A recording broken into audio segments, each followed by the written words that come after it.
Boa tarde. Gravando.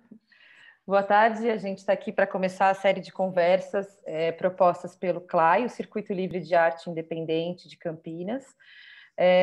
Esse circuito é uma rede de colaboração que existe há poucos meses, que envolve 17 espaços de arte, espaços culturais, que desenvolvem atividades ligadas às artes visuais. E essa é a primeira conversa live dessa série que começa hoje e vai até o dia 23 de novembro. Então, hoje eu vou conversar com a Paula Monterrey, da Torta. Eu sou a Maíra, do Hipocampo. Acho que eu vou começar já com uma pergunta, porque acho que, enfim, eu vou falar rapidinho sobre o Hipocampo, a gente acabou nem combinando se ia fazer isso ou não, mas eu vou falar rapidinho, que eu acho que rapidinho, não tem problema. O Hipocampo é um espaço de arte independente, multidisciplinar e virtual, que nasceu em 2016, que tem como objetivo principal a construção de um acervo digital, e que hoje está em sua 8ª edição.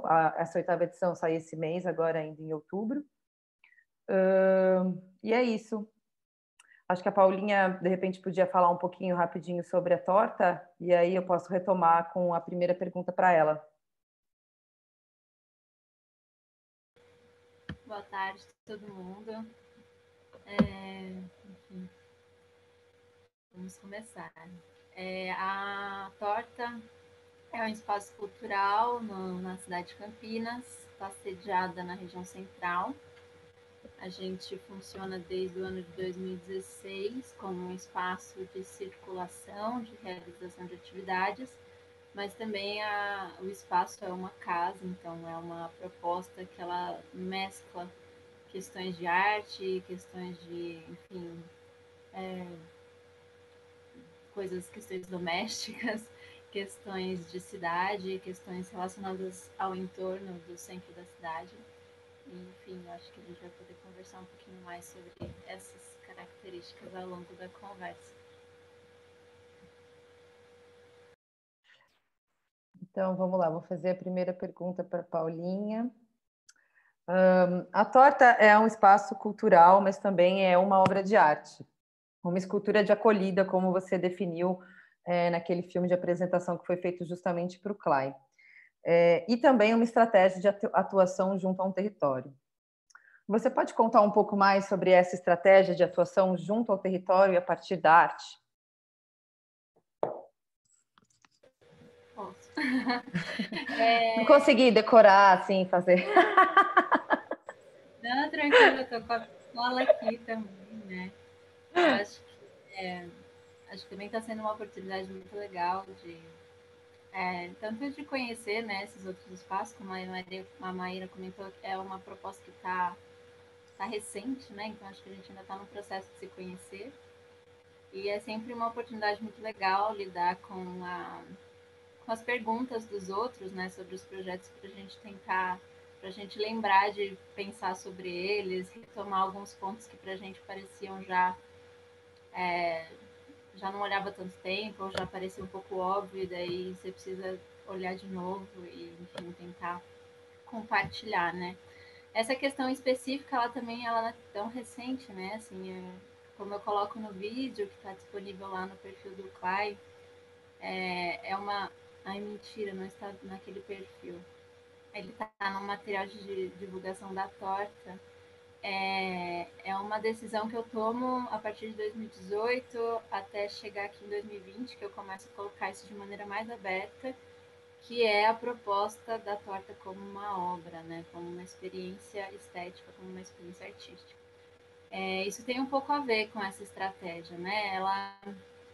O que é a Torta? A Torta é uma experiência de uma moradia que ela surge aberta à circulação pública, né? Então ela já parte rompendo um estereótipo bastante comum da nossa vida, que é a gente ter espaços privados de intimidade e, enfim, que acabam criando alguns casulos, né? De morada, de intimidade. Então a gente já parte rompendo essa película e já cria uma casa que ela tem uma função cultural. Então, assim ela já começa a virar uma experiência em si mesma, né? Desde a organização do espaço, né? Que assim, a torta, enfim, para quem acompanha a gente nas redes sociais, a gente foi conseguir colocar um sofá na casa agora, nesse período de quarentena, porque antes não existia espaço disponível para ser uma sala, porque todos os espaços eram espaços de circulação ou espaços expositivos. Então, costura muito essa questão dessa coabitação de duas funções no mesmo espaço. E também vem de um posicionamento um pouco estratégico, né? Nesse ponto que é a pergunta mais específica, né? Porque qual é a estratégia da torta no território?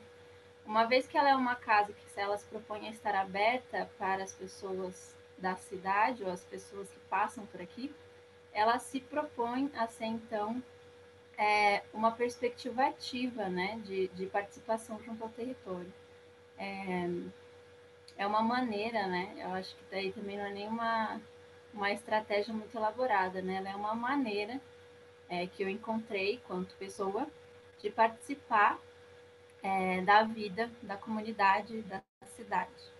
Então, a torta é meio que uma ferramenta, né, uma ferramenta minha para me relacionar com as pessoas da cidade, com os coletivos da cidade, com os artistas da cidade. Então, ela nesse sentido, ela é uma estratégia de atuação junto ao território. Então, ela está aberta para receber pessoas e ela também meio que é um pseudônimo com o qual eu circulo pela cidade e vou criando redes de afetos, redes de interesse, redes de articulação, redes políticas.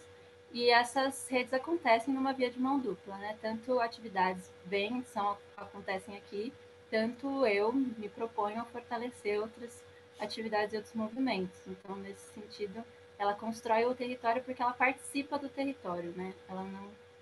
Ela não se propõe a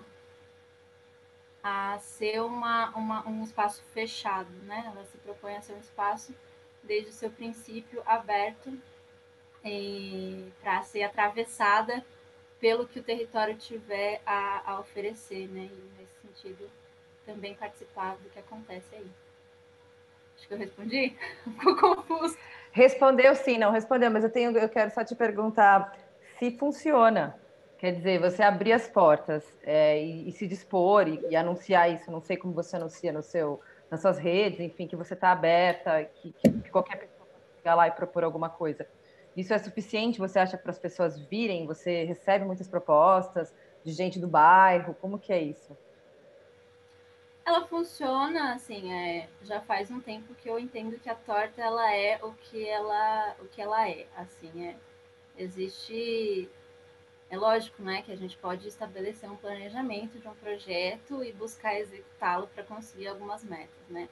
A torta, pelo contrário, ela vai se construindo enquanto ela vai acontecendo. Então, eu resolvi aceitar essa característica dela, que é uma característica muito própria da natureza dela e enfim, muito própria também de quem a gestiona, né? Porque é isso, a torta é um projeto de uma jovem artista. Então, ela vai ter uma característica que é de uma jovem artista que precisa se desdobrar em outras funções para ir buscar recursos, sustentos. É também uma característica de uma certa forma de se relacionar jovem, né? Então, são muitos jovens os que frequentam aqui, na sua maioria, ou pessoas jovens de espírito, né?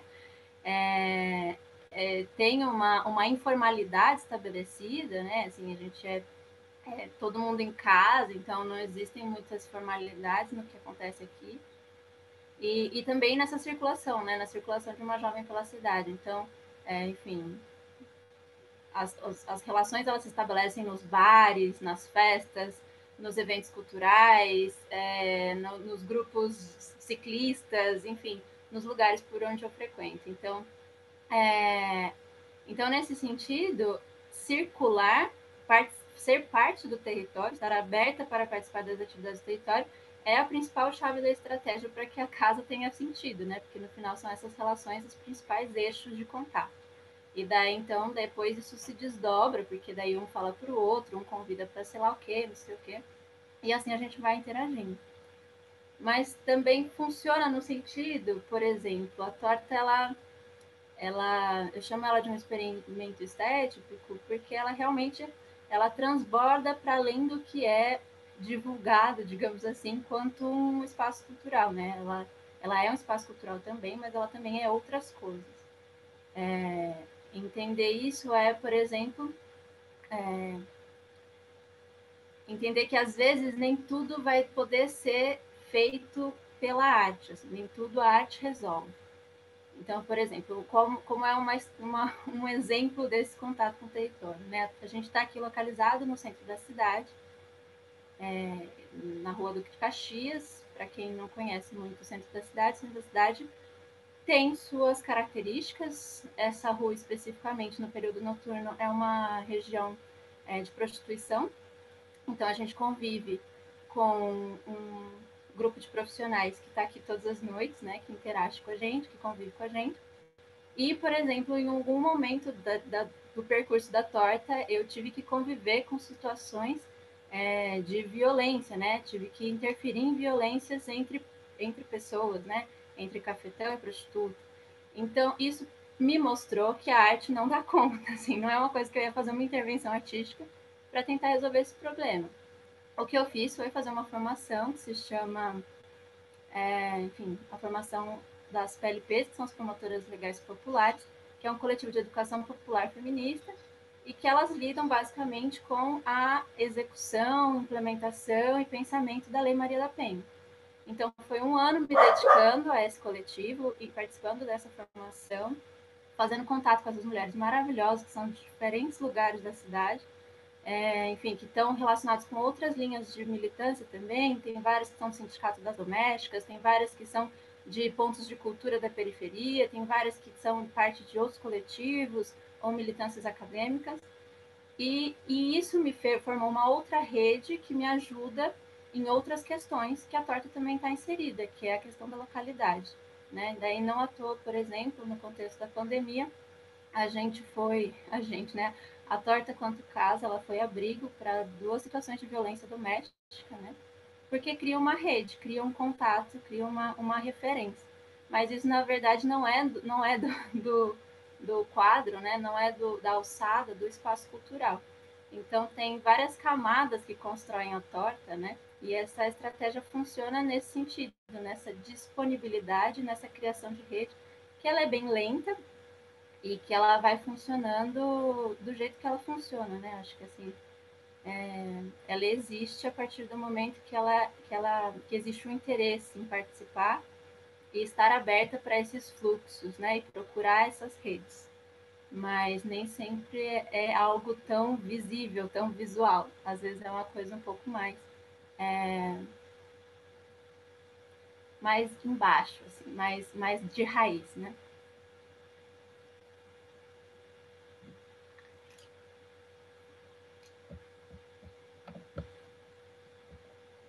Gente, a gente não ensaiou. Eu vou mandar uma para Maíra, pode ser, Maíra? Era Vamos assim que a lá, gente é agora, sua vez. passou. Então, fiquei bem curiosa com a questão do hipocampo, né? Porque ele surge em 2016 e hoje em dia a gente está aí bombardeado de atividades virtuais. E daí fiquei bastante curiosa, né? Em pensar como você já tinha tido uma experiência bastante intensa com o espaço físico, né? O espaço cultural que tem essa materialidade física aqui, o ateliê aberto, e depois você se propôs a fazer esse projeto na virtualidade, eu fiquei me perguntando quais foram as referências na época, né? Que talvez tenham sido as precursoras do que a gente está vivendo hoje, agora no contexto da pandemia. Quais foram essas referências que te inspiraram e quais eram as inspirações do Hipocampo na época? E quais as possibilidades que você vê na construção de conteúdos, comunicação e criação online? Certo. Então, o hipocampo, na verdade, ele surgiu. Logo, como você disse, logo depois que eu tinha encerrado minha participação no Ateliê Aberto, depois de ter passado muito tempo trabalhando lá e ter lidado por muito tempo com custos muito difíceis de serem arcados, custos fixos. Então, quando eu saí do Ateliê Aberto, eu não estava, por exemplo, pensando em ter um outro espaço, em criar novas contas, em voltar para essa dinâmica que eu estava já um tanto cansada. Então, eu não saí de lá já pensando no hipocampo, mas saí com a vontade de continuar trabalhando de alguma forma dentro desse circuito independente, né? Alguma coisa um projeto meu, né? Seguir atuando, porque assim eu não chamo com frequência o Ateliê Aberto ou o Hipocampo como projeto de arte, mas eu acho que como você trata a torta, né? Enfim, acho que sempre quando um artista propõe um projeto, ele acaba sendo um projeto de arte, um projeto de um artista, enfim, ele tem uma vontade de atuação por trás, né? Uma intenção, enfim, e que é artística. Então, eu não tinha referências, e isso era uma coisa que me deixava meio assim, como que não existe? Quer dizer, por que os acervos, os arquivos, está sempre lá? É o museu, né, enfim, o super centro cultural que tem um acervo, ou aquela super coleção que ninguém vê que fica na casa de alguém, enfim. E por que a cena independente nunca tinha tido esse interesse, ou melhor, da minha, até onde eu sabia, né? Assim, do que eu já trabalhava um pouco com mapeamento, já tinha um interesse de pesquisa nessa área, conhecia muitos espaços independentes por projetos que fazia-se juntos, então, assim, e eu nunca tinha ouvido falar de um espaço que trabalhasse com acervo, com arquivo. Depois até vi a ouvir falar, depois eu fui pesquisar, entrei em contato com outros acervos de vídeo, principalmente. É, acho que como referência principal tinha o acervo do Vídeo Brasil, né? Assim, que já era não é um museu, né? Assim, e que talvez de alguma forma até tenha vindo de uma cena independente, a Associação Cultural Vídeo Brasil, lá nos primórdios, né? Se institucionalizou e tudo mais. Mas, enfim, tinha, na verdade, essa falta de referências de acervos e arquivos dentro do circuito independente. E eu acho que tinha uma coisa que já vinha lá do Ateliê Aberto, que a gente sempre discutia, que era essa coisa da falta de registro, de arquivo, né? Então, que espaços independentes, com frequência, não fazem registro das exposições, não mantêm um arquivo de tudo que foi feito, né? E que como que isso era importante. Então, a gente sempre tentava fazer, sabe?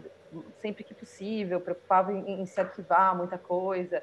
Tanto que quando a gente fez 18 anos e encerrou, a gente lançou um livro para mostrar o tanto de arquivo que a gente tinha, assim, para fazer alguma coisa com aquele arquivo, eu acho, porque também ia morrer, né? Virou um livro meio arquivo. Então, assim, e essa coisa dos projetos de arte com frequência serem mostrados uma única vez, ou duas, ou circularem com muita dificuldade, ou às vezes dependerem muito do artista para circular, assim, sabe, do artista e suas redes, enfim, que às vezes o artista não tem essa habilidade de articulação, de gestão, então o trabalho simplesmente não circula, às vezes você ganha um edital, você usou verba pública, você fez um projeto incrível que foi visto lá por meia dúzia de pessoas, tá? Exagerando, mas assim, por aquela cidade, por aquela comunidade. Então, isso também é uma coisa que me incomoda muito. E isso é uma coisa que, assim, é muito pouco tratado, eu acho, sabe? Como esses trabalhos vão se acumulando aí nos ateliês, vão se perdendo nos HDs pouca gente vê. Então, também eram essas as minhas inquietações de começo, quando eu resolvi criar o Hipocampo. Acho que era isso. Aí você falou, claro, e das propostas, né? Enfim. Então, a partir da pandemia, justamente, comecei a pensar, né? Quer dizer, eu tenho esse espaço, que é um espaço virtual, o arquivo existe no meu computador, existe no Google Drive e tal, mas é um arquivo que é limitado, só quem acessa sou eu e os colaboradores. Entre uma edição e outra, porque os recortes do acervo do Hipocampo são apresentados 2 vezes por ano, em abril e em outubro. Entre uma edição e outra, eu tenho um trabalho de ir atrás de mais conteúdos, de mais colaboradores. Então, para mim, o tempo fica bem preenchido, na verdade. Mas eu vi o espaço virtual muito pouco preenchido, o site. Né? Quer dizer, cada 6 meses entra lá um monte de conteúdo, e entre esses 6 meses eu estou trabalhando, mas o site está lá com aquele espaço, enfim, todo. E aí eu comecei a pensar assim, como também comecei a ver muitos projetos virtuais acontecendo, eu comecei a pensar em como ocupar esse espaço de outras formas, né? Então, a partir da pandemia, existe sim uma mudança de. Ainda esse ano, o Hipocampo deve abrigar uma edição especial do Festival de Cannes, que é um festival de vídeo de Porto Alegre, que veio para São Paulo, agora acontece em São Paulo, que teve a edição atual lançada, acho que há um mês atrás, coisa assim, e que a ideia é que a gente faça um recorte especial dessa chamada, né? Porque o Festival de Cannes é uma chamada beta de vídeo que não tem processo seletivo. Então, são muitos vídeos, né? Um monte. Então, a ideia, eles fazem vários, eles recortam já isso. Então, a nossa ideia é trabalhar com um recorte especial feito para o Hipocampo, que vai ser publicado aí provavelmente até o fim do ano. Tem um outro exemplo para dar de uma publicação que vai sair nessa edição agora, da número 8 em outubro, da Paula Borg, que é um texto que ela escreveu agora durante a quarentena e que vai ter uma leitura performática desse texto, que vai ser anunciada ali pela publicação no Hipocampo, acontece depois da publicação, num site de conteúdo adulto que chama Canfor, e ali a gente vai fazer o registro dessa leitura também volta para o acervo do Hipocampo, que é coisa também que estou te contando porque são coisas que nunca tinham acontecido. Então, a gente vai produzir um conteúdo que vai vir direto para o acervo. Isso era um processo que também nunca tinha acontecido até a gente... enfim, aí eu escrevi projetos para o PROAC, por exemplo, para os editais do PROAC, todos os projetos... eu comecei a buscar, enfim, são projetos que não têm necessariamente a ver com o Hipocampo, mas que eu crio um link, de alguma forma, para trazer outras coisas para o Hipocampo e também trazer outros conteúdos, porque aí o que é produzido nesses projetos também pode, ou o registro, ou o que é produzido, pode vir a integrar o acervo do Hipocampo também. E aí agora, enfim, o próximo sonho é formalizar esse acervo, assim, começar a trabalhar junto com algum museólogo que eu estou procurando. Na verdade, eu estou até em contato com uma pessoa, mas está meio difícil até por falta de tempo meu. Mas, assim, lançando essa edição, eu quero retomar, porque aí agora acho que um próximo passo é de como esse acervo pode ser formalizado, assim, de alguma forma, porque eu não tenho documentação das pessoas que me cederam as obras, ou por quanto tempo. Ele é informal, né? Enfim, tem lá o registro da pessoa, eu falando para a pessoa, oi, nananã, tais obras, tais textos, e a pessoa falando ok, me mandando conteúdo. Mas eu sei que para o Hipocampo ser um acervo de fato, ele precisa dessa institucionalização, que seja mínima. Claro, eu vou tentar trabalhar isso de forma mais leve possível, mas tem que ser trabalhado em algum momento. E acho que está por vir aí. Nossa, sim, Respondi? respondeu, acho. E não, acho engraçado como essa possibilidade virtual ela se desdobra, né? Assim, ela vai até uma coisa que começa como um conteúdo, vai se formalizando a tal ponto, né? Que precisa se reconfigurar completamente. E acho super Sim. legal essa proposta junto com os museólogos, colegas, que enfim, tem vários muito legais para isso. Então depois você tem que me passar umas dicas. Tem que ser pessoa que está a fim de trabalhar de graça. Isso já cortou metade, vai. Pois é. Já cortou metade, talvez mais da metade. Mas assim, porque na verdade a ideia é arrumar essa parceira para escrever o projeto naquele edital de museus, de acervos, do PROAC, sabe? Claro, não sei, porque o edital dá muito pouca. Assim, eu não sei até que ponto o Hipocampo já vai ser considerado um acervo para eles, entendeu? Sem ter uma formalização específica jurídica lá, enfim.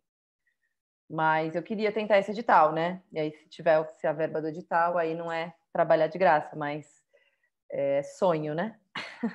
É sonho. A gente vai Sonhando. costurando. A gente vai sonhando. Sim, com certeza. Posso fazer a próxima pergunta? Você quer te... Bora. E a Bora? participação. a participação do público é no final? Então, pode não ser. Tem pessoas querendo fazer perguntas? Organiza isso, né? Mas assim, se tiver alguém no bate-papo, pode jogar lá, a gente vai colocando. Sim.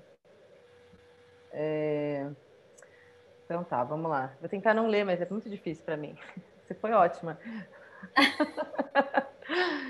Então, a gente está agora no momento, vivendo um momento muito crítico, assim, em vários níveis e camadas, né? Enfim.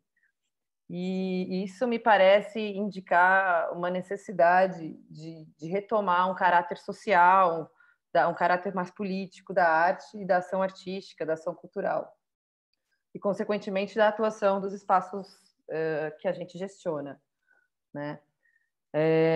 Então, acho que numa visão que se aproxima de ver esses espaços como lugares de desenvolvimento humano, desenvolvimento comunitário, centros que poderiam ser chamados socioculturais. Então, a minha pergunta é: que estratégias de mediação podem ser utilizadas, ou poderia ser utilizada pela Torta, para a potencialização dessa relação com os interlocutores, com o público e com o entorno? Pergunta.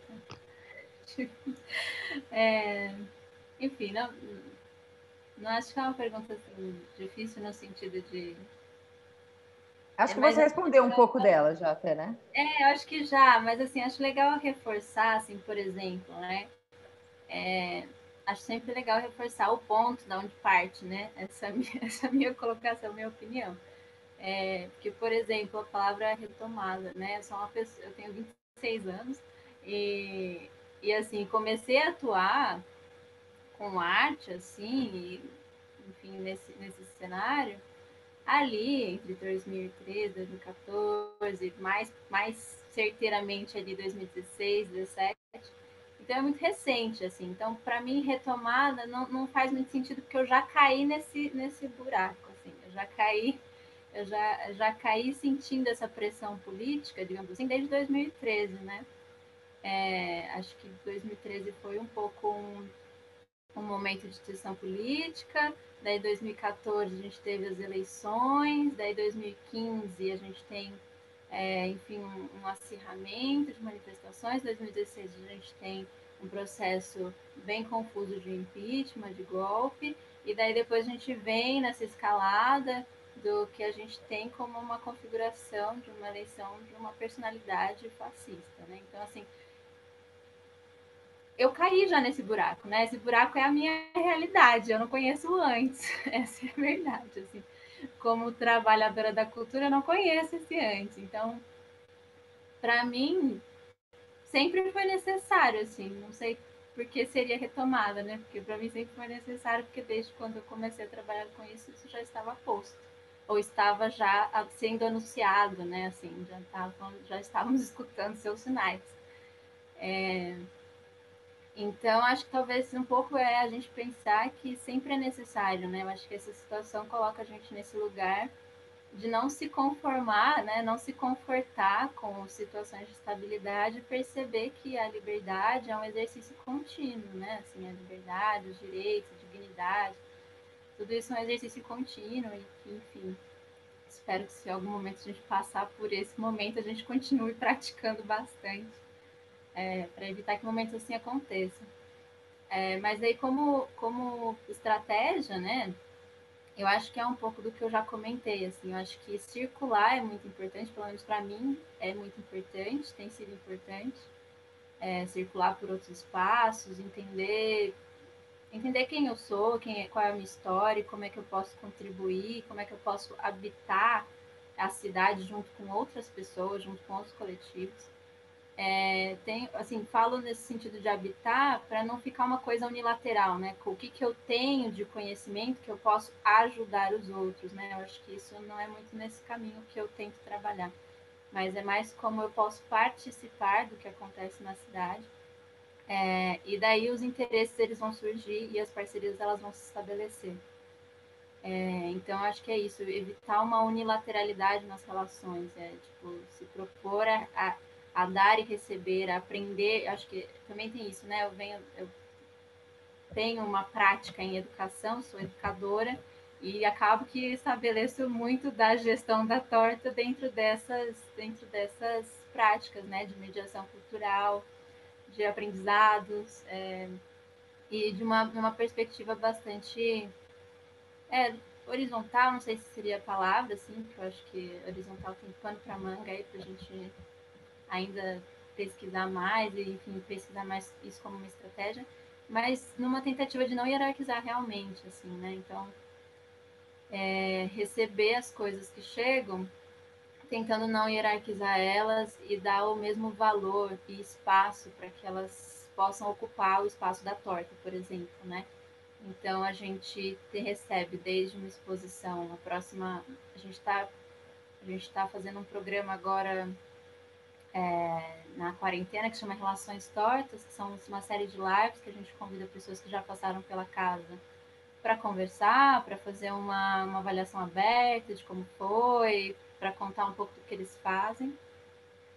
E é muito legal, porque realmente é isso, assim, tem desde exposições de artes visuais, de pessoas que se dedicam profissionalmente para isso, até uma oportunidade para uma pessoa que se dedica a outra atividade, como paisagismo, e tem sua produção ali muito sensível, de plantas junto com elementos do seu cotidiano que viram obras.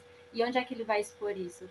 A torta é um lugar, por exemplo, é um lugar que, se ele chegar aqui, ele consegue expor, mas essas relações se estabelecem muito no convívio. Então, por isso que eu reforço a estratégia de circular. E porque é isso, assim, não tem um cadastro, né? Assim, a torta não tem um cadastro, um formulário, você se inscreve, sua proposta vai ficar aqui. Não, primeiro você tem que frequentar a torta, né? Assim, do mesmo jeito que eu participo da cidade, a cidade tem que participar da torta para estar dentro da torta. Então, tem que participar, tem que frequentar, tem que conhecer de algum jeito, tem que vir conversar pessoalmente. E daí, assim, a gente estabelece uma relação, uma parceria e acontecem os eventos. Acho que a palavra, né, projetos sociais, ela é um pouco mais abrangente que isso, assim, né? Não sei. Acho que talvez projetos sociais tenham uma estratégia um pouco mais direcionada, assim, já tem um objetivo, já faz uma avaliação do território, já estabelece problemas, soluções, nananana. Enfim, com mil metodologias diferentes que podem ser aplicadas. Acho que a torta, não vejo ela como um projeto social, mas Na acho que ela verdade, faz. é projeto sociocultural, não foi projeto social em nenhum momento. Então, Projeto sim. Bom, sociocultural. É, aproveitando, eu queria te perguntar, então, para você não tem diferença, desde 2013 até hoje, a torta atua da mesma forma, falando aí dessa camada social e política do trabalho artístico. Ela atua da mesma forma, você não percebeu, não teve uma mudança no trabalho nesse sentido? que, que, Então, mas mas é uma característica da torta, então, que eu não conhecia, por exemplo. Porque, de fato, enfim, com exceção de projetos como Pontos de Cultura, né, ou CIPs, por exemplo, ou associações culturais que já têm esse perfil de trabalho mais social, dentro do circuito de arte independente, até falando até do universo do CLAI, eu vejo que a torta, na verdade, é um dos únicos espaços que trabalha dessa forma, né? Então, na verdade, vocês não são uma tendência, vocês são uma exceção muito bonita, a torta. E o que eu ia falar? Perdi até. Esqueci o que eu ia falar mais. Mas, enfim, dentro. Talvez tenha esses espaços mais comunitários que a gente nem conseguiu incluir, uma loca, né? Tem o Clubinho Eulina, que até o Diego é parte do CLAI, assim, mas a gente não tem visto muito ele. Acho que tem esses projetos que já nasceram, né? Enfim, que eu acho que é uma característica da torta, que já nasceu em contato muito vivo com o território, né? E quando você se coloca em contato com o território dessa forma, eu acho que você fica mais sensível a essas questões sociais, enfim, que permeiam tudo isso. Mas, enfim, era só queria comentar isso. Você quer falar mais alguma coisa? só que na verdade não é desde 2013, né? 2016 é quando a torta surge. 2013 é quando, enfim, aí é um pouco da história pessoal, né? 2013 eu ainda tô vinculada ao programa de graduação da Unicamp, né? Então, estou trabalhando muito dentro desse cenário universitário.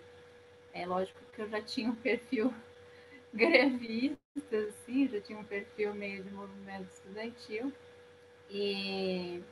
Mas, na verdade, eu acho que é interessante, assim, porque quando a gente vem para a Torta, em 2016, na verdade, é uma decisão de deslocamento de Barão Geraldo para outra região qualquer de Campinas, assim. Então, na verdade, minha relação com o território, ela não existia antes de 2016. Então, realmente foi um processo de escolha de conhecer Campinas. E então, realmente, 2016 e 2017 foram anos que eu circulei muito, procurava as festas e ia, celebrações, manifestações populares, atividades culturais, atividades no MIS, atividades de estação cultura, o próprio Fórum de Cultura, e fui conhecendo as pessoas, né? E a partir daí é que essas relações já começaram a se desenhar com um pouco mais, né? Quais são as relações que estão mais próximas, que fazem mais sentido, que estão mais fortes naquele momento, né, que podem se manter. E aí a gente foi tocando, né? Daí lembrando também que tipo, começou o projeto com um projeto de 3 pessoas, né? Era eu, o Alan Mizal, o Thiago Bassani. Cada um estava estabelecendo uma pesquisa diferente naquele momento, até que o Thiago ele está agora como professor na Universidade Federal do Oeste da Bahia. O Alan está também por aí, entre Sorocaba e São Paulo, e tu também, se dedicando a curadorias e a questões dessa parte das artes, né? E eu fiquei aqui e continuei munindo, né? Continuei nutrindo essas redes, também muito vinculado com os meus interesses, né? Assim, então acho que sim, a torta teve várias fases, mas ela surge sim desse interesse de 3 pessoas de conhecerem Campinas, né? Então acho que talvez isso sim seja uma constante desde o começo. Tem uma pergunta aqui no chat, eu acho, um comentário, talvez. Não, então, eu queria perguntar, na verdade, justamente sobre isso, sobre essa questão do território, né? E pelo fato de vocês estarem no centro, né? Porque, assim, eu acho que o centro é um bairro que te coloca ali no embate, né? E, assim, ainda mais, né, todo esse contexto da Rua Duque de Caxias e tal, você está ali no meio das coisas, né? Que essa questão do diálogo com o território foi uma questão que já surgiu bastante aqui na Casa de Eva, né? E a gente, em vários momentos, sentiu muita dificuldade de se relacionar com os vizinhos, né? Porque acaba que está todo mundo muito mais, né? Tudo mais afastado, as casas são maiores, né? Os portões fechados, saem para trabalhar, só voltam no fim do dia. E até teve um momento que a gente alugou um carro de som e colocou uma poesia para tocar no carro de som, e aí convidava todo mundo para um café da manhã num sábado. Só que, assim, no fim, foi um café só da Casa de Eva mesmo, porque, assim, eu acho que chegaram uns 2... não, e a gente ainda colocou panfleto em todas as caixas de correio, tipo, mapeou, né, assim, fez um perímetro, né, para a gente conseguir distribuir 800 panfletos. E no fim foram tipo 2 casais, aí depois alguns outros receberam panfleto, foram um pouco depois, né? Mas assim um diálogo assim mais que é um tanto difícil assim às vezes eu vejo, sabe? Aqui, né? Esse diálogo da rua. A gente chegou a colocar uma mesa de café da manhã e colocar o café da manhã na frente da casa, assim, né? E aí rola também um estranhamento muito forte, né? Porque assim, tipo, no centro tudo é estranho, né? E ok, né? Todo estranhamento é um tanto acolhido, né? Me parece, né? Eu acho que é um ponto também bem legal, assim, pra gente conversar que assim, eu já perdi o romance assim com vizinhança, assim, eu já não sei, já não tenho assim. É muito difícil, assim, porque, por exemplo, toda essa rede que eu falo aqui, ela não necessariamente é a minha vizinhança física, né? ela se estabelece como uma vizinhança talvez de outro patamar, assim. Então, muitas vezes são pessoas que não são realmente aqui da região central. Lidar com vizinhança é bem difícil, assim, porque realmente a gente vive num contexto de desconfiança, né? A gente não confia nas pessoas e as pessoas ficam muito desconfiadas de receber, inclusive, convites para cafés da manhã, assim, né? Então, no começo tinha um interesse muito grande na vizinhança, né, na região, assim, de uma maneira assim, vamos estabelecer projetos com a vizinhança, né? A gente convive, eu convivo com a vizinhança, né? Mas todo mundo sabe que de alguma maneira existe a torta, mas assim, dá para contar nos dedos quantos vizinhos tiveram coragem de entrar pela porta durante um evento, né? Todos eles no dia seguinte comentam: ah, teve festa lá ontem, né? Ah, teve coisa lá ontem. Mas assim, não são muitos que têm coragem de entrar, se sentem confortáveis para entrar ou tem tempo, né? Às vezes fala, ai, minha vizinha tá lá fazendo uma festinha, fazendo uma coisinha e ela, enfim, vou aqui dormir, não sabe? Essa relação de mudar a chave, né, de vizinho para público também não é tão simples assim, né? Não acontece com tanta facilidade. Mas ao mesmo tempo, por estar no centro, também tem essa coisa da estranheza, né? O fato da gente fazer atividades de porta aberta realmente faz com que, sei lá, num evento, de repente entre um artista de rua e comece a interagir, começa a perguntar, começa a participar, começa a se sentir parte, ou entra alguém que estava passando, ou entra alguém que mora e alguém indicou, ou entra alguém que trabalha ali perto. Então, esses encontros já aconteceram, mas eles são bastante pontuais. No final, o público da torta é esse público dessa rede, dessa vizinhança que se estabelece em outro contexto. O que a gente tentou fazer, né, por exemplo, foi, e também, assim, essas estratégias um pouco maiores de divulgação para se estabelecer, para chamar a vizinhança, né, tipo, panfletar, coisas assim, no começo a gente também até tinha tentado, a gente colocou em todas as caixinhas de correio dos prédios em volta, porque também o centro é uma região muito vertical, né? A relação rosto no rosto, ela é um pouco difícil, assim, não é todo mundo que você encontra, né? Você tem mais contato ali com os comerciantes e tal.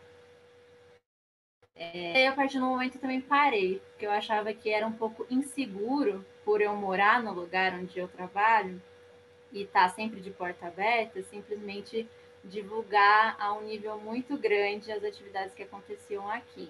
Então, eu optei por estabelecer outras relações. Mas a praça, né? A praça sempre se configura como uma potência. Eu acho que nesse sentido, mais do que convidar para entrar, a gente estava fazendo, né, antes da quarentena, um esforço de sair, né? Então, 2019 foi um ano que a gente fez cineclubes na praça. A gente estava com uma parceria com o pessoal de um coletivo cineclubista. A gente montava um carro e tinha uma tela, a gente projetava filmes na praça. Era um jeito de se relacionar com a vizinhança de alguma maneira. E daí veio a pandemia, agora a gente está dentro de casa, fazendo tudo ao contrário e tentando aprender alguma coisa com isso.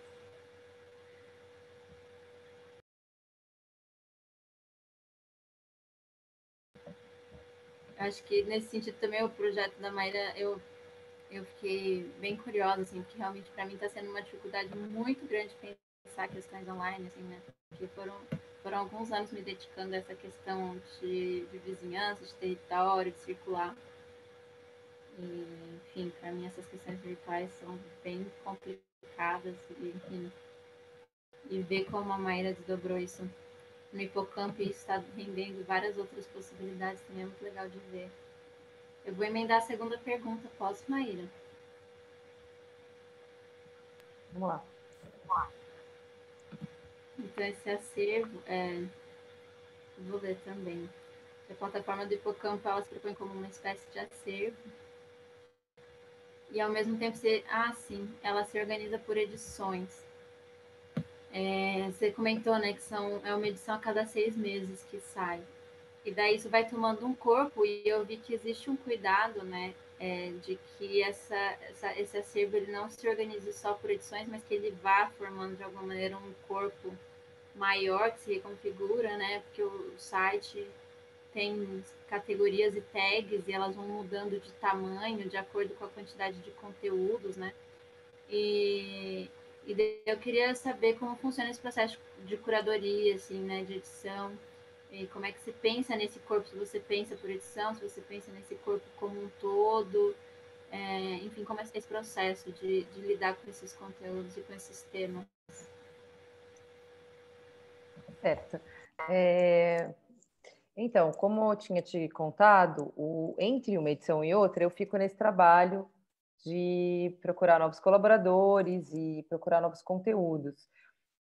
No começo, partiu muito de uma rede de trabalho que já tinha sido configurada no Ateliê Aberto. Então, eu comecei trabalhando, convidando pessoas para colaborarem, pessoas que eu conhecia, pessoas com quem eu já tinha trabalhado junto, enfim, que já conheciam de alguma forma meu trabalho, porque, quer dizer, é um trabalho que não envolve dinheiro. Desde o começo não envolve, e eu acho que cada vez eu acho que vai envolver menos, assim, a não ser talvez no futuro mais longínquo. Então, que tinha que ter, né, essa confiança inicial já. Então, estrategicamente, eu, né, assim, achei que se eu convidasse pessoas que nunca tinham me visto, provavelmente elas iam falar, não, quem é você? Enfim. Então, comecei por essa rede, né? No começo foi crescendo só nesse sentido, basicamente, assim, aí passou um tempo, acabou. As pessoas que eu conhecia, ou já tinha entrado em contato com todo mundo, umas tinham falado que não, enfim, né? Nem todo mundo topou. E aí eu comecei a ir atrás de outras pessoas, pesquisar conteúdos que me interessavam, enfim. Eu acho que quando eu trabalhava no Ateliê Aberto, por exemplo, eu não sentia esse ímpeto de falar de política ou de questões sociais ou de questões relacionadas ao sistema ou talvez de ter uma visão tão crítica. Acho que os trabalhos deles eram até mais leves, enfim, a gente trabalhava com outras poéticas. E agora no Hipocampo eu tenho olhado só para isso, assim, tem me incomodado muito até quando eu vejo um trabalho que, sei lá, que estou muito imerso numa poética particular do artista e que não reverbera, né, para fora do mundo da arte, porque realmente eu sinto muito essa urgência agora. Parece que assim isso foi crescendo, claro, foi crescendo, mas agora parece que não dá mais para você, sei lá, pensar num trabalho de arte que não tenha uma série de questões envolvidas, né? E aí não só políticas, mas questões relacionadas à sociedade, questões relacionadas ao feminismo, ao racismo, enfim, há milhões de urgências que de repente parece que elas já estão aí há 1000 anos, mas que agora tem que ser para ontem, que tudo tem que se resolver, né? Então, o meu olhar tem muito virado para esse canto, assim, né? E até onde é o trabalho mais poético, eu busco, né, alguma crítica por trás, porque acho que tem esses trabalhos que tem uma crítica muito direta, tem trabalhos que a crítica é mais velada. Mas tenho dificuldade de agora de olhar para outros trabalhos. E aí é isso, eu sigo pesquisando, então às vezes eu ouço falar de um artista, vejo um artista numa mostra de vídeo ou numa exposição, aí eu vou pesquisar, sempre faço uma pesquisa também assim para ver se a pessoa tem um pezinho independente, né? Assim, se não é uma pessoa que está muito preocupada em fazer a sua subsistência vendendo obra de arte ou coisas, né? Porque aí dificilmente vai topar um projeto de graça, assim. Tem muita gente, e eu acho válido, né? Que me dá essa resposta, não trabalho de graça, eu acho super válido. É que eu trabalho. E aí eu estou procurando pessoas que trabalham também para poderem trabalhar comigo nesse projeto. Então, em geral, é muito assim. Né, agora eu pesquiso, vejo trabalhos que gosto, entro em contato com as pessoas. E aí é uma via também assim de mão dupla, quer dizer, tem artistas que eu nem chego, por exemplo, falando, queria aquele seu vídeo pro acervo, ou queria aquele seu trabalho, né? Principalmente quem eu não conheço direito, né? E dou também uma liberdade da pessoa falar, não, eu tenho vontade de colocar isso no acervo do Hipocampo, de ceder esse material, né? Porque existe essa questão do acervo, né? Ela tem a ver também com resgatar trabalhos, né? Então, Tem trabalhos que o artista quer resgatar, tem trabalhos que o artista não quer. Então, às vezes, eu tipo quis resgatar um trabalho de um artista e falou, ai, putz, esse trabalho eu não quero resgatar. Deixa ele lá enterrado. Então, também tem isso, tem essa via, né? O artista também vem e fala, não, eu quero colocar isso. E tem também a possibilidade dos colaboradores serem editores, que é uma coisa que eu nunca conseguia fazer acontecer, mas que tem todo mundo que eu convido, eu falo, ó, se você quiser editar comigo um número, vai ser super legal, estou super buscando esse diálogo também, né? Porque, enfim, um espaço que é virtual e que, além disso, só tem ele é um lugar bem solitário, né? Então, todas essas questões de público, por exemplo, para mim, para o meu espaço, eu estou engatinhando, assim, entendendo, é uma questão muito importante para mim agora, por exemplo, em como eu faço para me relacionar com o meu público, que eu não faço a mínima ideia de quem seja, nunca vi. E nem sei, assim, né? Eu vejo lá pela quantidade de cliques, né? Não... Então, tem uma proposta, por exemplo, agora da Maíra Freitas, que é aqui de Campinas, não sei se você conhece ela, é colaboradora do Hipocampo. E ela veio com uma ideia muito legal, que é de fazer lives com as pessoas, com os colaboradores dos números, entre uma edição e outra, para buscar essa proximidade com o público, para a gente saber quem são essas pessoas e ter algum lugar de diálogo, né? Porque o site não tem lugar nenhum de diálogo, de encontro, né? E isso faz muita falta para um espaço, faz muita falta mesmo. Então, isso é uma coisa que está em processo, assim. Aí, com relação às edições, como eu curo, enfim, eu fico lá entre uma edição e outra, juntando material e colocando no acervo, juntando material e colocando no acervo. E a cada edição eu vou para esse acervo e eu não consigo trabalhar com temas ainda, porque o meu acervo não é plural o suficiente, não é grande o suficiente para eu trabalhar. Eu sinto isso, não sei, talvez esteja errado, mas sinto que não. Então eu vou muito assim. Geralmente os colaboradores novos que entram têm trabalhos que eu estou com muita vontade de publicar, então, porque eu já estava ali namorando, já foi aquela negociação para conseguir, se deu, se não deu e tal. E aí eu acabo muitas vezes partindo dos trabalhos de trabalho de colaboradores novos, sabe? De trabalhos que eu gostaria de ver muito na edição. Às vezes é 1, 2 ou 3 trabalhos, não é? E aí desses 2, 3 trabalhos, eu vou indo atrás das conexões com o restante dos conteúdos que estão no acervo. Então funciona mais ou menos assim. Eu chamo meio de mapa mental. E as conexões, às vezes, elas são, acho que elas não são muito nítidas, não sei. Eu já vi gente, eu tenho muito pouco feedback também, né? Eu já ouvi gente me elogiando a edição do Hipocampo, né? Porque acho que tem um trabalho de edição por trás interessante, mas nunca conversei muito assim para. Eu trabalho muito na edição, eu busco muito as conexões, mas às vezes eu acho que não fica muito claro, não, assim, esse trabalho. Mas, enfim, um dia eu preciso fazer isso, pegar enfim, criar esse lugar também de encontrar com o público, de entender o que se entende, porque é muito, né, realmente isso, eu não faço a mínima ideia das leituras que as pessoas têm, porque eu não encontro com elas ali na exposição, e dependo delas virem falar, achei isso, achei aquilo, o que acontece muito pouco, na verdade. Então, acho que é isso. Acho que é uma sensação, enfim, não sei como é para o resto do pessoal que está aí tentando manter contatos, né, virtuais nesse momento, mas eu acho que essa questão da solidão que você pontuou, é um processo que é comum, assim, né, pelo menos para mim agora nesse momento de quarentena, né, mesmo fazendo live, encontrando pessoas semanalmente, em vídeos, ainda assim é um sentimento assim, de estar meio que falando sozinho, assim, né? São poucos os feedbacks, né? A gente não tem muito retorno, as coisas resumem a clicadas, a curtidas, né? Enfim, daí eu queria saber, assim, complementar a pergunta se você está pensando em estratégias para estabelecer essa relação com o público, ainda no campo virtual, se você está pensando em manter questões virtuais para se aproximar do público, ou se você pensa em talvez fazer ações paralelas presenciais no futuro, relacionado ao hipocampo, assim. Sim. Eu tenho muita vontade de fazer presencial. Na verdade, antes de essa coisa das lives, eu nunca tinha pensado. Foi a Maíra mesmo que trouxe a ideia, falou que anima de ajudar a produzir. Eu falei, ótimo, vamos junto.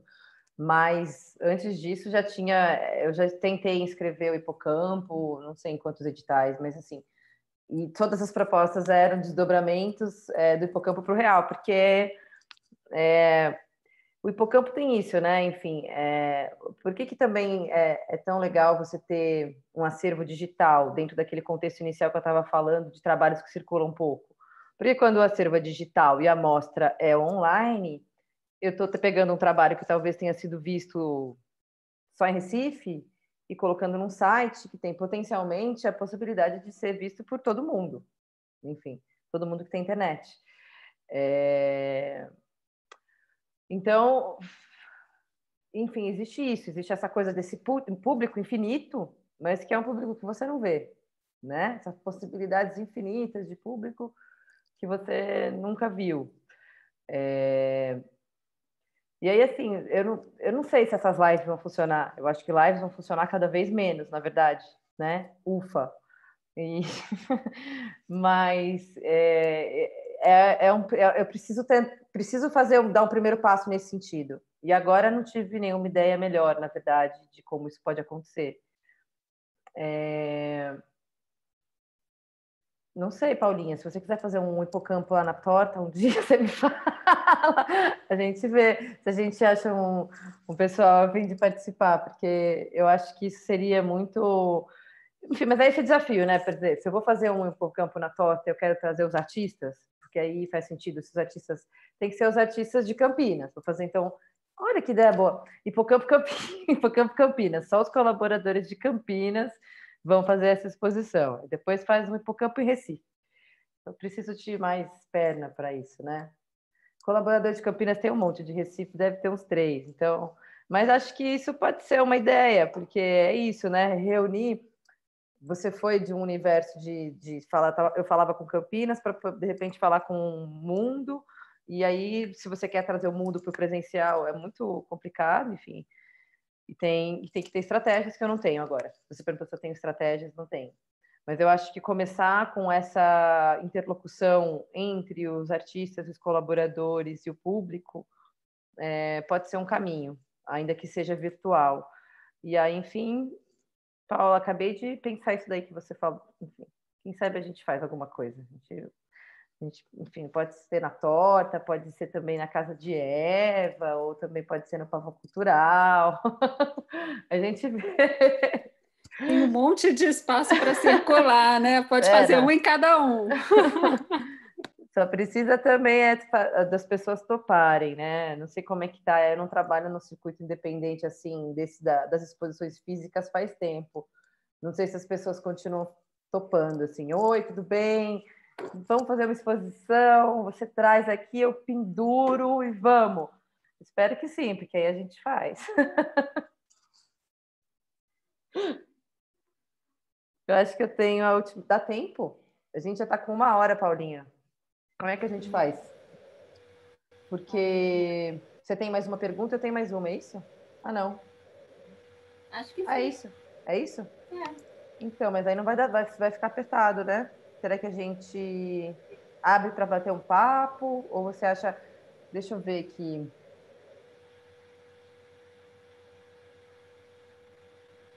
Eu não lembro qual que era a sua pergunta. Eu ia fazer uma disputa entre a minha e a sua para ver qual era mais interessante. Deixa eu ver qual que é a sua. Ai, ai, ai. O que você acha? Tem alguma sugestão? Nosso teto é daqui horas. Não tem um teto. A gente tinha falado de fazer mais ou menos 1 hora, né? Então, a gente já bateu 1 hora. Então, por isso. E faz a pergunta com a resposta rápida de, sei lá, 5 minutos. Pior é que eu tô muito minutos. arrependida de ter feito a outra pergunta e não essa. Se eu soubesse. Faz uma, tipo, coloca as perguntas já com a consideração final, assim, não sei. Tá bom, então vamos fazer eu vou fazer uma consideração final baseada na minha pergunta e você faz uma baseada na sua. Ai, ai. Bom, A minha última pergunta tinha a ver com a questão de participação da comunidade, do público, dos interlocutores, na manutenção e na gestão do espaço. Né? Enfim, eu acho que enfim, pensei nessa pergunta porque me parece que é um caminho que a gente precisa talvez explorar um pouco mais, né? Assim, diante de uma perspectiva, enfim, fora a Lei Aldir Blanc, né? Mas acho que quando a Lei Aldir Blanc acabar, a gente vai voltar para o mesmo terreno que a gente estava, enfim. Com esse desinteresse do poder público em financiar os espaços independentes, o circuito independente, enfim, e eu acho que também, eu não sei vocês, mas eu já fiz algumas tentativas de incursões, assim, no setor privado, então, por exemplo, captar projeto por Lei Rouanet, enfim, coisas que para mim hoje, sem parecerem possíveis, hoje continuam aparecendo. Então, eu acho que a gente acaba pensando pouco nisso, sabe? É claro que as pessoas que frequentam os nossos espaços não são pessoas ricas, em geral, que vão poder, sim, patronos, que vão poder, né, financiar o espaço e tal. Mas eu fico pensando muito em como a gente pode incluir, não necessariamente, por exemplo, as pessoas não precisam contribuir com dinheiro, né? Que aí seria um formato meio de associação ou de um clube, né? Em que, sei lá, as pessoas contribuem com valores mensais que podem ser baixinhos ou não, enfim, ou entrada mesmo para exposição, que é uma coisa que não é praticada, acho que é muito difícil de praticar, né? Ou crowdfunding também, que eu acho que você tem uma experiência nesse sentido, né? Mas, enfim, essas pessoas que frequentam acabam sendo as pessoas que podem ter mais interesse em financiar esses espaços, né? Então, eu acho que a gente tem que explorar um pouco mais, pensar um pouco mais em como a gente, enquanto comunidade, né, o espaço e seu público, uma comunidade, como a gente faz para os espaços se manterem, pelo menos nesse momento em que não existe muita perspectiva de apoio público, né? E eu estou falando isso porque a gente passou ali por um momento ali entre 2003 e 2013 que a gente recebeu muita ajuda, né, do governo. Não a ajuda ideal, não, enfim, mas que teve, né, políticas públicas mais interessantes que fortaleceram esse circuito e por isso que a gente está aqui, né? Enfim, então, na falta disso, eu acho que a gente está precisando pensar mesmo em outras estratégias. E é isso. Obrigada pelas perguntas, Maíra, pela companhia hoje. Quero só apontar também que, do mesmo jeito que eu já entrei no barco quando ele já estava caminhando para a barbárie, eu já entrei no barco também quando ele estava sem dinheiro. Então, assim, não peguei momentos enfim, de editais públicos, enfim, trabalhei em alguns, mas nunca tive um projeto aprovado meu próprio, né? Mas estamos aí, continuamos, né? De alguma maneira, estrategicamente é um valor importante, né? Assim, pensar no projeto, né? Que seja para uma reestruturação de um ano, né? E a minha última pergunta para a Maíra é um pouco, né? Do mesmo jeito que ela comentou que o processo de curadoria dela vem desse mapa mental, dessa organização de interesses, né? Que vai pela pesquisa, mas também tem certa organicidade. Ela desenvolveu vários projetos ao longo desses últimos anos, né? Um desses também foi a publicação Cortex, que eu acho que deve ter aí em alguns espaços culturais da cidade, que foi um braço de pesquisa, né? E de alguma maneira esses projetos meio que se relacionam, né? Todos estão aí partes dos cérebros, todos têm um nome e um interesse comum, eu acho, né? Não sei, eu imaginei.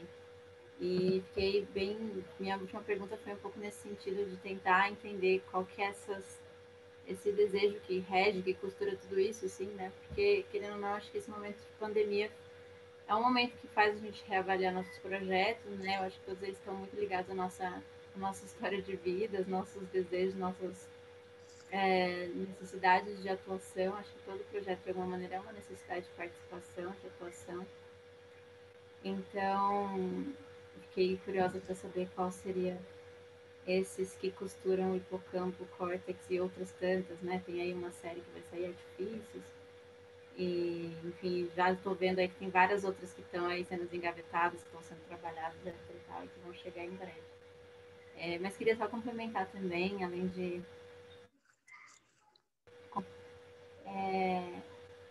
que, assim, a gente tem, né?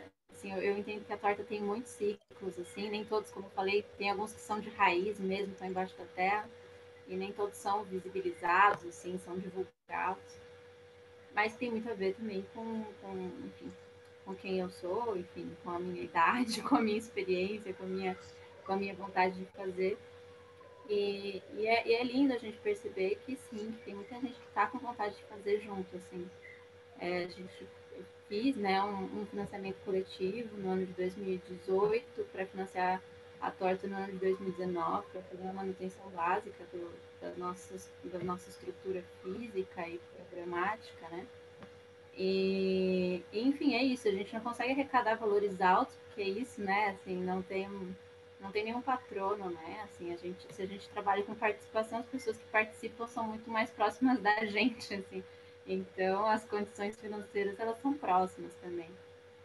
Mas, assim, muita gente disponível para participar com atividades, com contrapartidas, né? Mesmo dentro do CLAI.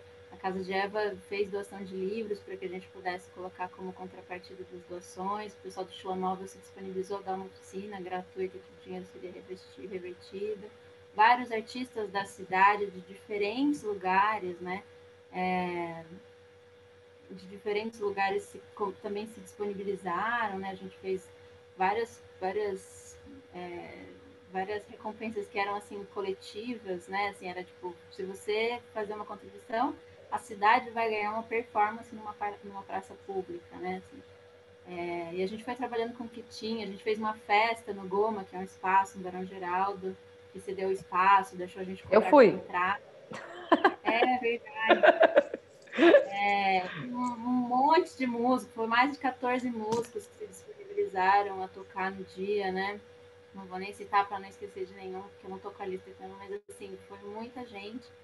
Então, acho que assim, vontade de participar tem muita, né? Acho que talvez a gente precisa tentar como a gente organiza isso para isso funcionar assim, financeiramente mais legal, assim, digo, porque realmente, além de ser o que eu gosto de fazer, né, e tal, também minha vida depende um pouco disso, assim, né? Assim, eu trabalho com isso, né? Assim, tem gente que talvez não trabalhe e que, enfim, tem negociações que são necessárias fazer para a gente conseguir arrecadar o dinheiro para que a coisa consiga funcionar, né? Acho que dinheiro é importante ser conversado.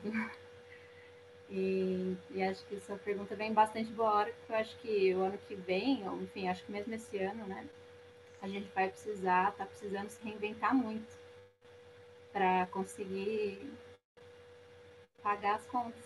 Então acho que entender como isso pode acontecer. Eu tentei pelo financiamento coletivo, eu acho legal. Acho que é uma forma que você não barra a pessoa logo na entrada, né? Tipo, pague ou não entre, né? Acho que é uma maneira que você tenta chegar na pessoa por outro caminho.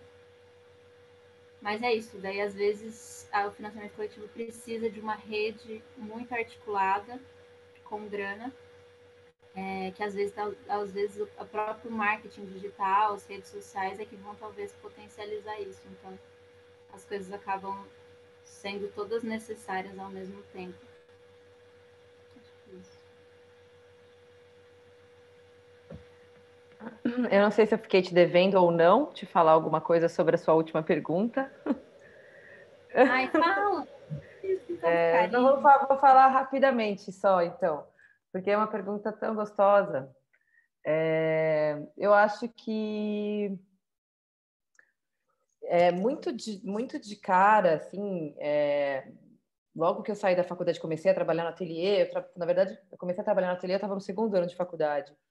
E ficou muito claro para mim que eu queria trabalhar dentro daquele tipo de ambiente, com aquele tipo de liberdade enfim, que eu queria poder ter um lugar para fazer as minhas propostas, para realizar as minhas ideias, enfim. E achava que, enfim, era por ali que eu, né, de começo era por ali que eu ia entrar, né?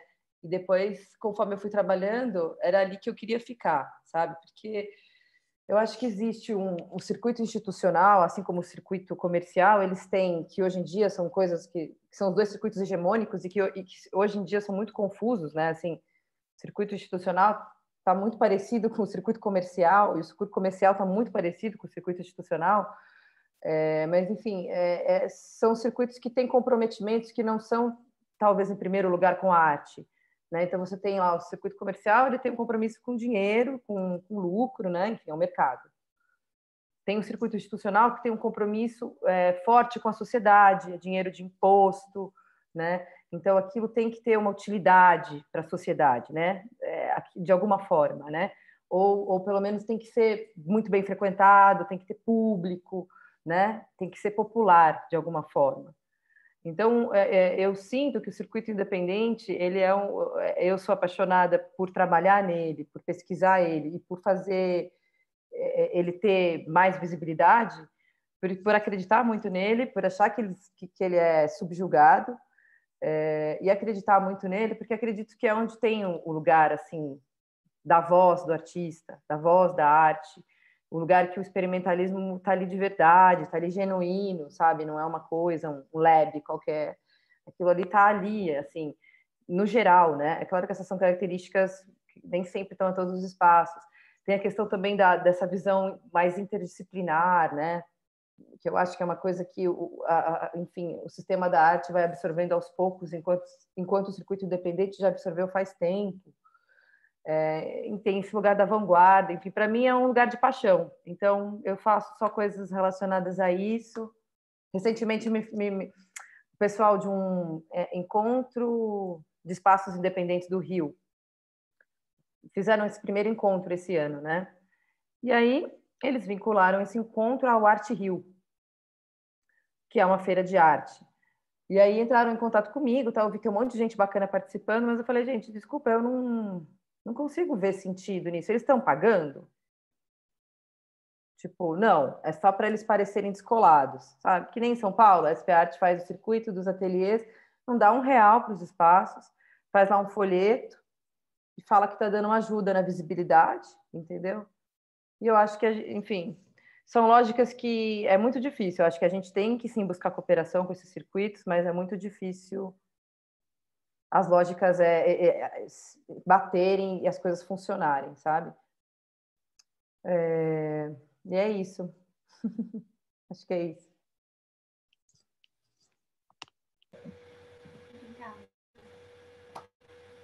Então vamos encerrando, meninas. Aí está lançada as séries de lives do Clay. Todo mundo convidado para acompanhar as demais. Então é toda segunda-feira às 5 horas, com exceção do feriado de novembro, mas vai até dia 23 de novembro. Tem uma segunda-feira que é feriado, acho que é dia 15, é isso? Dia 2. Dia 2. Mas todas as outras segundas, então, a gente tem as lives do CLAI, que são encontros entre os gestores dos espaços que participam. Todos convidados e bem-vindos. Com certeza. Vamos encerrando? Foi ótimo, obrigada. Obrigada, gente. Obrigada, Paula. Foi muito legal. Também achei muito legal. Mas foi bem legal. O que eu ouvi foi bem legal. Bacana. Então é isso. Tchau, tchau.